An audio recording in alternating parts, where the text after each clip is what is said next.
with substance abuse at that time. A lot of fans were saying they were disappointed walking away from those shows. So when he announced that surprising comeback, I was very interested to see what these shows were going to look like. Marilyn Manson once ruled the rock scene, his dark, twisted persona sparking both fascination and fear. But behind the shock rock image was something much darker: stories of torture, manipulation, and abuse that would make your blood run cold. Women, including actress Evan Rachel Wood, have bravely come forward, revealing the sickening reality of the man they once trusted. His manipulation wasn't just part of the act, it was his way of controlling and breaking them down. So, here's the real question. Can we continue to separate the artist from the abuser, or is this the moment we finally hold him accountable for everything he's done? He announced he was dropping that lawsuit against his former girlfriend, Evan Rachel Wood. And in the years away from his music career, it's clear Manson has been working on himself and focusing on his sobriety. Marilyn Manson, the shock rocker who once built his empire on controversy, is now facing the consequences of the abuse he allegedly inflicted on multiple women, including actress Evan Rachel Wood.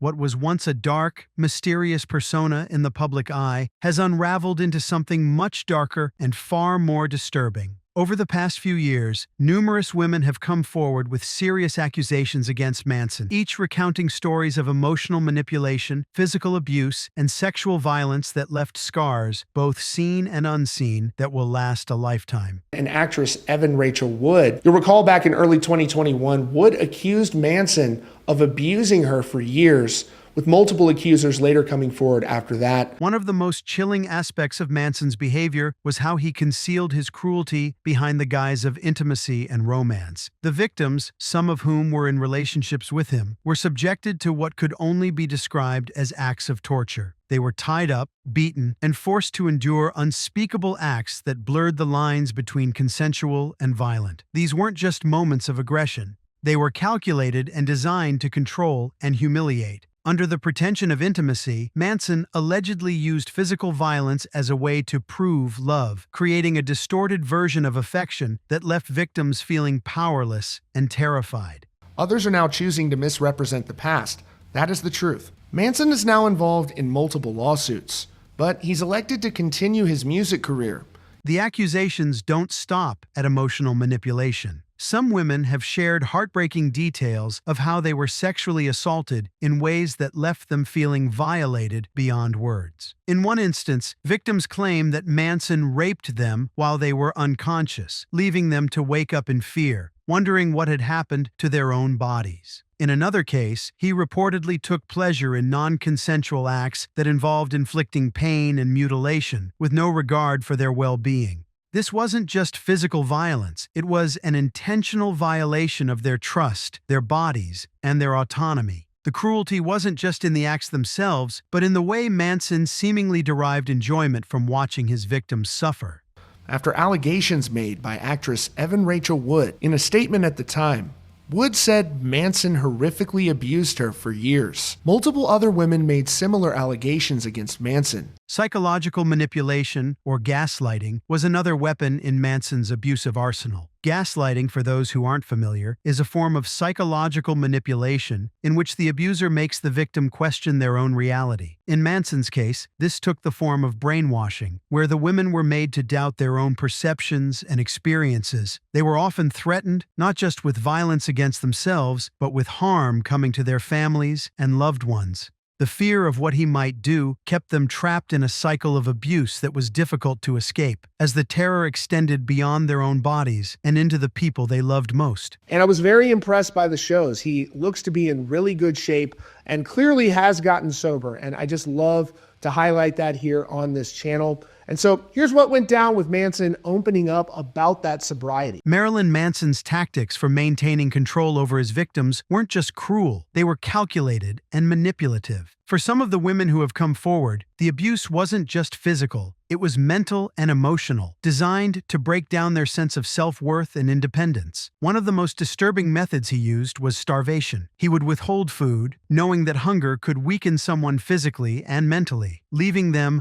vulnerable and dependent on him. This wasn't just about controlling their body, it was about breaking their spirit. The manipulation was subtle at first, but over time it escalated to the point where the victims had no strength left, either physically or emotionally, to fight back. In protest of his show. It was the Dead to the World Tour, which ran from 1996 to 1997. Manson faced significant backlash like this. Sleep deprivation was another powerful tool in Manson's arsenal. Forcing victims to stay awake for long periods was not just about exhaustion, it was about breaking their ability to think clearly. To take years to investigate, not just with celebrities, but with anyone. You want to make sure you get it right. If you have multiple victims, And question what was happening to them. The mental fog that came with sleep deprivation left them disoriented and easier to control. In their most vulnerable states, they were more likely to accept the lies and manipulations he fed them, making it harder to leave or even recognize the severity of the abuse. This isn't just about creating discomfort, it's about breaking someone's will to resist, slowly wearing them down until they felt powerless to escape. And everybody else who loves and supported me. I love you guys. Thank you for everything. We love you. Manson's twisted view of love added another layer of cruelty. He seemed to believe that true devotion could only be proven through pain and terror. For him, love wasn't about mutual respect, care, or support. It was about control, humiliation, and submission. This distorted idea of affection was weaponized under the guise of intimacy. What Manson referred to as romance was really a pattern of abuse dressed up as love, a manipulation designed to make the victims feel like they had to endure violence to prove their loyalty or affection. This kind of emotional and physical degradation isn't just toxic, it's a clear, deliberate pattern of abuse, a strategy to keep the victims in a constant state of fear and confusion. Where officials said they wouldn't allow Ozfest to take place at Giant Stadium if Manson performed. Some of these show cancellations or resolutions would later face legal challenges. Evan Rachel Wood's story has played a pivotal role in bringing national attention to the abuse Manson allegedly inflicted on multiple women. Wood, known for her acting career, became one of the first women to publicly share her experience, and her bravery sparked a chain reaction. As she spoke out about the violence she endured, more and more women found the courage to come forward, each revealing their own horrific encounters with the rock star. Wood's allegations became a key turning point in exposing the dark reality of Manson's behavior. In her documentary, Phoenix Rising, Wood opened up about the psychological and physical trauma she suffered during her relationship with Manson. She bravely recounts the terror and manipulation she experienced, from physical abuse to psychological degradation. One of the most haunting revelations in her story is that Manson allegedly raped her, cut her, and subjected her to violent rituals, all without consent. These weren't moments of passion or rough play. These were acts of control, designed to strip away her autonomy and leave her vulnerable and trapped. Including photos of my body covered in bites, bruises, and knife wounds, emails and text messages.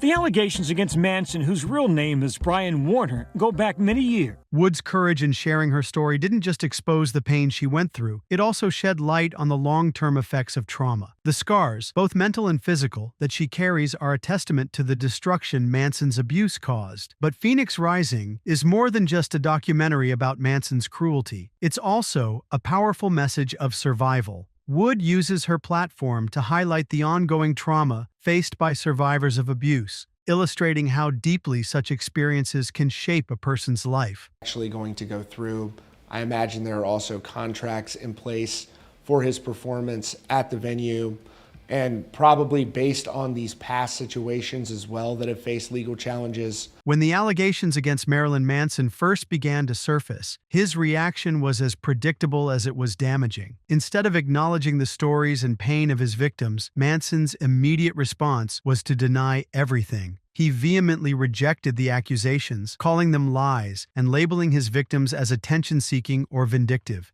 This was his standard playbook: deflection and gaslighting. Rather than address the serious accusations with any semblance of responsibility or empathy, he chose to question the credibility of the women coming forward. Perhaps one of the most telling moments in this deflection came during an interview with Metal Hammer. When asked about the growing number of allegations against him, Manson abruptly cut the conversation short, refusing to engage or provide any answers. This behavior spoke volumes about his unwillingness to confront the truth or show any regard for the harm his actions may have caused. Involved as well. And that's exactly what happened during this show last night in Amsterdam, where Manson needed to pause things and make sure whatever this altercation that was going on had finished up. The question that often arises in cases like Manson's is, why does someone with such a powerful public persona fall so hard? The answer is simple. The downfall was deserved because his actions were calculated, manipulative, and deeply harmful. These were not impulsive mistakes or misunderstandings. Manson allegedly subjected multiple victims to abusive patterns that included not just physical violence, but also psychological torment. His tactics were cruel, and his disregard for the well-being of those he claimed to love was evident in every part of his alleged behavior. These legal issues that he had been dealing with that criminal investigation being dropped that went on for multiple years, his home was raided in that, and then just a few short weeks ago they announced that the victims, many of whom had remained silent for years, found their voices as a result of Evan Rachel Wood's courage in speaking out. Wood's public allegations sparked a wave of other women who shared their own stories, proving that this was not a case of isolated incidents, but part of a much larger systemic problem. The stories that came to light were not just rumors. They were the painful realities of real people who had suffered under Manson's manipulative control. At immense personal risk, to provide evidence about how Marilyn Manson has sexually assaulted them. We are all still waiting for answers. The public response to Manson's downfall was a necessary one.